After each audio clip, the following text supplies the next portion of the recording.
नमस्कार, जनवार्तामध्ये आपल्या सगळ्यांचं स्वागत। सर्वप्रथम पाहूया ठळक बातम्या।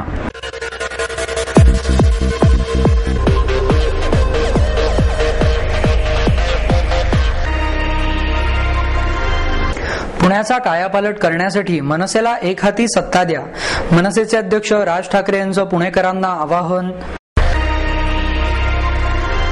बेकायदेशीर साऊंड सिस्टीम, डीजे वाहनात फेरफार करून वापरण्यात येणाऱ्या वाहनांवरील कारवाईकडे प्रादेशिक परिवहनने दुर्लक्ष केल्याने बँड कलाकारांवर उपासमारीची वेळ।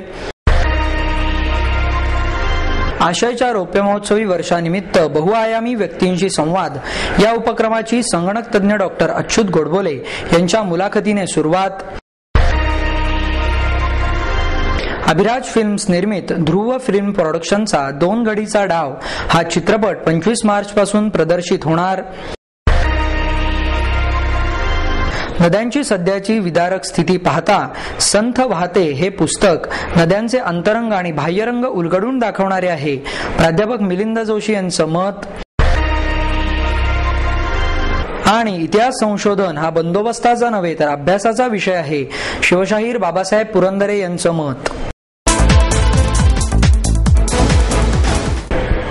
पुण्याचा कायापालट करण्यासाठी मनसेला एक हाती सत्ता द्या, असं आवाहन मनसेचे अध्यक्ष राज ठाकरे यांनी पुणेकरांना केले।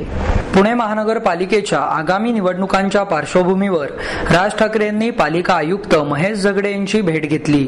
शहरातील विविध प्रश्नांवर चर्चा केल्यानंतर त्यांनी पत्रकार परिषदेत हे आवाहन केले।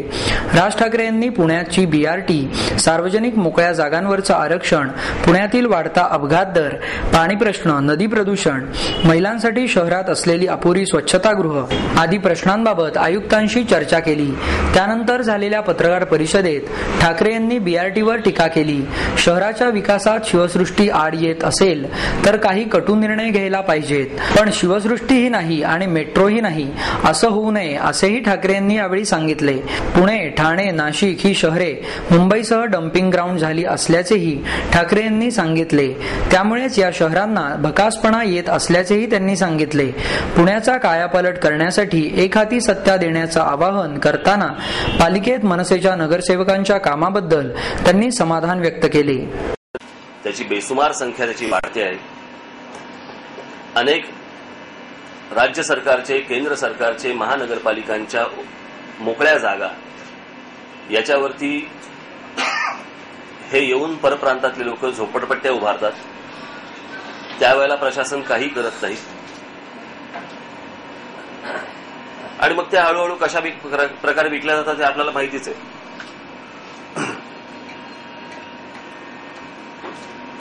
परंतु त्याही गोष्टी करायला मुंबईमध्ये बराच काळ गेला, परंतु आज मुंबईच्या नजीक असलेली ही जी शहरं आहेत, खास करून पुणा, ठाणा, नाशिक, ही आज जवळपास मुंबईचे डम्पिंग ग्राउंड झालेत। त्याच्यामध्ये कुठच्याही प्रकारचं प्लॅनिंग होताना दिसत नाही। जर मोकळ्या जागा जर समजा मिळाल्या नाहीत, मी त्यांना ते सांगत होतो की म्हटलं आज आपल्याकडे महाराष्ट्रामध्ये अनेक बिल्डर्स हे आम्ही तुम्हाला बागा देऊ, स्विमिंग पूल देऊ, म्हणजे ज्या महानगरपालिकेने द्यायच्या गोष्टी आहेत हे आता बिल्डर सांगतात की आम्ही देऊ आणि त्याच्यावरती फ्लॅट विकले जात आहेत। आणि लोकांना ज्या सहज गोष्टी ज्या मिळायला पाहिजेत, ज्या महानगरपालिकेकडनं, सरकारकडनं ज्या गोष्टी मिळायला पाहिजेत की आम्हाला आमच्या मुलांसाठी खेळायला मैदानं पाहिजेत, आमच्या मुलांसाठी आम्हाला बागा पाहिजेत, आम्हाला स्विमिंग पूल पाहिजेत, चांगल्या शाळा पाहिजेत, या सगळ्या गोष्टींचं खाजगीकरण एवढंच करण्याच्या मागे आज आपल्याला सगळे राजकीय पक्ष करताना दिसतात, तुम्हाला खास करून सरकार करताना दिसतात। आणि ह्याच्यामध्ये प्रत्येक गोष्टीचं जर समजा मग शाळांचं आणि मग कॉलेजांचं आणि मग बागांचं आणि सगळ्याच गोष्टींचं जर समजा खाजगीकरण व्हायला लागलं, एकदा का जर समजा पब्लिक ट्रान्सपोर्ट सिस्टीम जर समजा चांगली झाली एखाद्या शहराची, लोकांना जर त्या गोष्टी आवडल्या आणि त्याची जर सवय लागली, तर मग यांच्या स्कूटर्स विकत घेणार कोण? हा सगळा एकात एक सगळा भाग आहे। बेकायदेशीर साऊंड सिस्टीम, डीजे वाहनात फेरफार करून वापरण्यात येणाऱ्या वाहनांवरील कारवाईकडे प्रादेशिक परिवहनने दुर्लक्ष केल्यामुळे बँड कलाकारांवर उपासमारीची वेळ आली आहे. वाहनांच्या रचनेत बदल करून त्यास रथ किंवा तत्सम प्रकारची सजावट करणे, त्या ध्वनिवर्धकाच्या भिंती लावून मिरवणूक काढणे हे बेकायदेशीर आहे. अशी मिरवणूक काढण्याविरोधात यापुढे कायदेशीर कारवाई केली पाहिजे अशी मागणी पत्रकार परिषदेत बहुजन भारत अध्यक्ष विजय गायकवाड यांनी केली. वाहनांच्या रचनेत बदल करून त्यास रथ किंवा तत्सम प्रकारची सजावट करून अशा प्रकारची मिरवणूक शहरात कुठेही काढली जात नाही, मात्र उपनगरात सर्रास ठिकाणीही काढली जाते. वाहनांमध्ये फेरफार घडवून त्याला वेगळा आकार देणाऱ्या वाहनांवर आता कारवाई केली पाहिजे. त्यासाठी तातडीने वाहनांमध्ये फेरफार घडवून आणलेल्या वाहन मालकांनी आपली वाहने मूळ स्थितीत करून घ्यावीत असे आवाहनही प्रादेशिक परिवहन कार्यालयाच्या वतीने करण्यात आले आहे. मिरवणुकीत वापरल्या जाणाऱ्या 407 टेम्पोंवर तसेच मिरवणुकीमुळे वाहतुकीस अडथळा ठरणाऱ्या वाहनांवर तातडीने कारवाई केली जावी अशी मागणी बहुजन भारत संघटनेच्या वतीने करण्यात आली. बँडला पर्यायी व्यवस्था म्हणून आलेल्या डीजे, डॉल्बी आणि बँजो या कलेमुळे बँड व्यावसायिकांवर आणि अवलंबून असलेल्या कलाकारांवर नामुष्कीची वेळ आली आहे.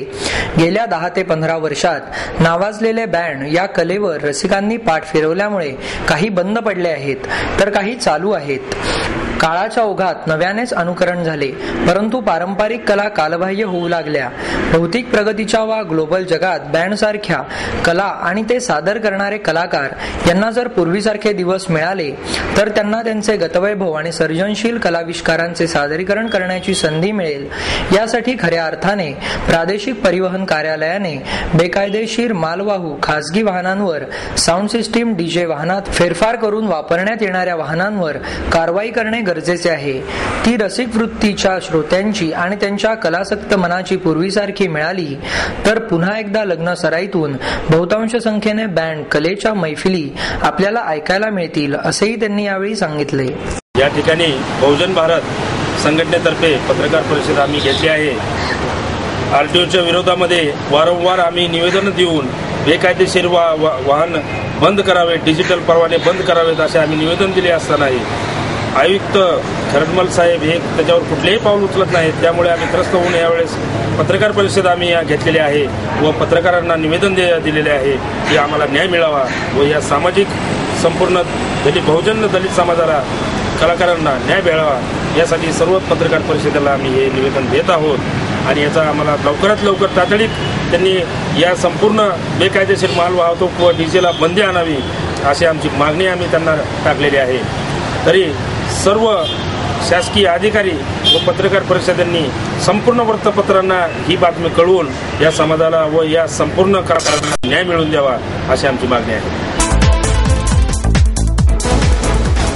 आशयच्या रौप्य महोत्सवी वर्षानिमित्त बहुआयामी व्यक्तींशी संवाद या उपक्रमाची सुरुवात संगणक तज्ञ डॉक्टर अच्युत गोडबोले यांच्या मुलाखतीने झाली. आपला देश तरुणांचा देश आहे.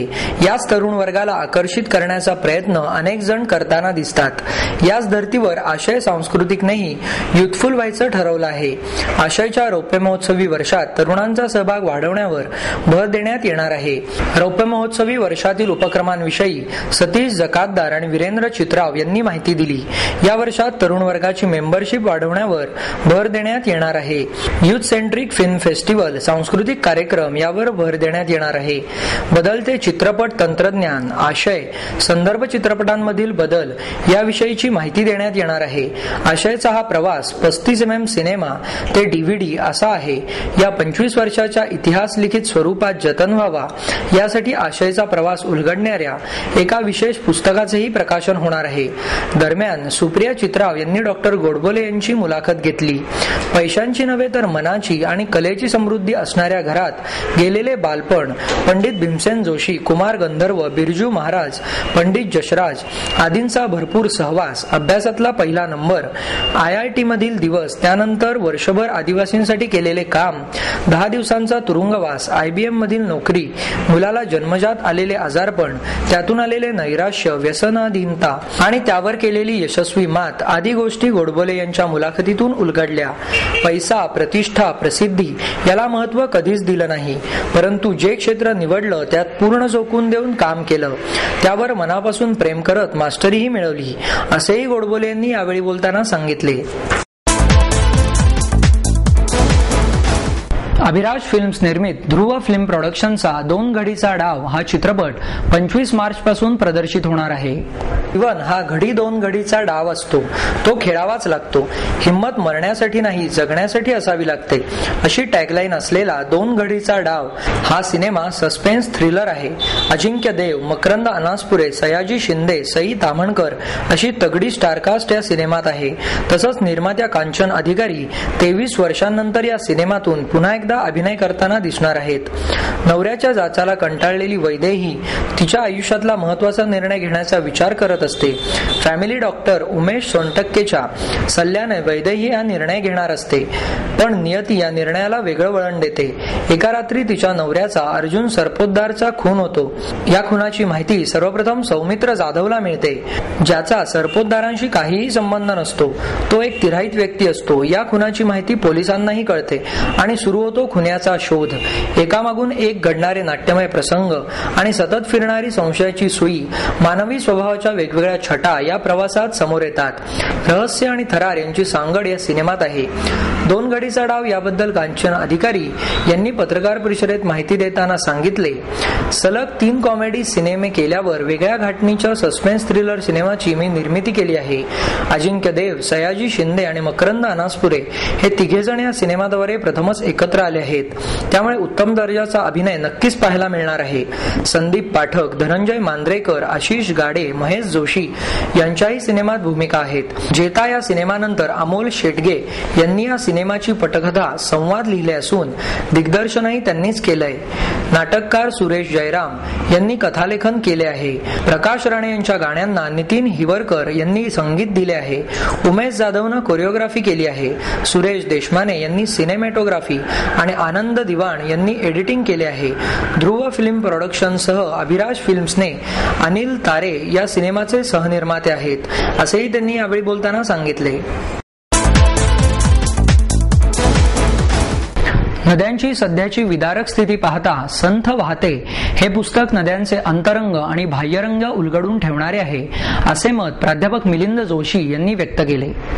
अक्षरधारा बुक गॅलरीच्या वाचक कट्ट्यावर अभिजित घोरपडे यांनी लिहिलेल्या आणि रोहन प्रकाशनने प्रकाशित केलेल्या संथ वाहते या पुस्तकाचे प्रकाशन प्राध्यापक जोशी यांच्या हस्ते करण्यात आले. यावेळी रोहन प्रकाशनचे प्रदीप चंपानेरकर उपस्थित होते. या पुस्तकाचा प्रकाशन समारंभ आगळ्यावेगळ्या पद्धतीने झाला. कृष्णा, गोदावरी, कोयना, भीमा आणि प्रवरा या नद्यांच्या उगमाजवळचे पाणी पितळी कलशांमधून आणण्यात आले. ते एका पात्रात एकत्रित करण्यात आले आणि प्राध्यापक जोशी यांच्या हस्ते ही पुस्तके त्या पाण्यातून बाहेर काढून प्रकाशित करण्यात आली. यावेळी बोलताना प्राध्यापक जोशी म्हणाले, नद्यांची प्रत्यक्ष पाहणी करून आणि स्थानिक लोकांशी संवाद साधून घोरपडे यांनी वास्तवता समोर आणली आहे. जागतिकीकरणामुळे नद्यांची सध्याची स्थिती अत्यंत वाईट झाली आहे. त्यामुळे नदी आणि पर्यावरणासंदर्भातील जाणीव प्रगल्भ करण्याची व्यापक गरज आहे. नद्यांची स्थिती सुधारण्यासाठी वरवरच्या उपाययोजना करण्यापेक्षा मूळ मुद्द्यांना हात घालण्याची गरज आहे, असे मत घोरपडे यांनी व्यक्त केले. अक्षरधाराचे लक्ष्मण राठिवडेकर यांनी स्वागत केले. प्रदीप चंपानेरकर यांनी प्रास्ताविक केले, तर सिद्धार्थ बेंद्रे यांनी आभार मानले. इतिहास संशोधन हा बंदोबस्ताचा नव्हे तर अभ्यासाचा विषय आहे, असे मत शिवशाहीर बाबासाहेब पुरंदरे यांनी व्यक्त केले. भारतीय टपाल विभागाच्या वतीने भारत इतिहास संशोधन मंडळाच्या शताब्दी वर्षानिमित्त काढण्यात आलेल्या विशेष लिफाफ्याचे प्रकाशन पुरंदरे यांच्या हस्ते करण्यात आले. यावेळी मंडळाचे सचिव श्री मा Bhave, general postmaster colonel Kamleshchandra Mishra, doctor Shrikant Pradhan, Jose Kolnur आदी मान्यवर उपस्थित होते. यावेळी बोलताना पुरंदरे म्हणाले, इतिहासावर आधारित लेखन करणाऱ्यांनी इतिहास संशोधकां एवढ्याच जबाबदारीने लेखन करावे. अभ्यास हा संशोधनाचा मूळ पाया असतो. इतिहासाचा अभ्यास कठोरपणे करावा लागतो. संशोधनामध्ये अभिनिवेश, द्वेष, मत्सर या गोष्टींना स्थान नसते. इतिहासाची जाण आणि प्रेम या 2 वेगवेगळ्या गोष्टी असून दोन्ही अत्यंत महत्वाच्या आहेत. इतिहास संशोधन मंडळ फक्त अभ्यास केंद्र न राहता ते कलावंतांचे मार्गदर्शन केंद्र बनावे, अशी अपेक्षाही पुरंदरे यांनी यावेळी व्यक्त केली. टपाल विभागाने भारत इतिहास संशोधन मंडळाच्या कार्याची दखल घेऊन मंडळाच्या शताब्दी निमित्त काढलेले हे विशेष कव्हर ऐतिहासिक दृष्ट्या अत्यंत महत्त्वपूर्ण कार्य आहे, असेही पुरंदर यांनी यावेळी सांगितले. कार्यक्रमाचे प्रास्ताविक श्रीमा भावे यांनी केले, तर सूत्रसंचालन श्रीनंद बापट यांनी केले.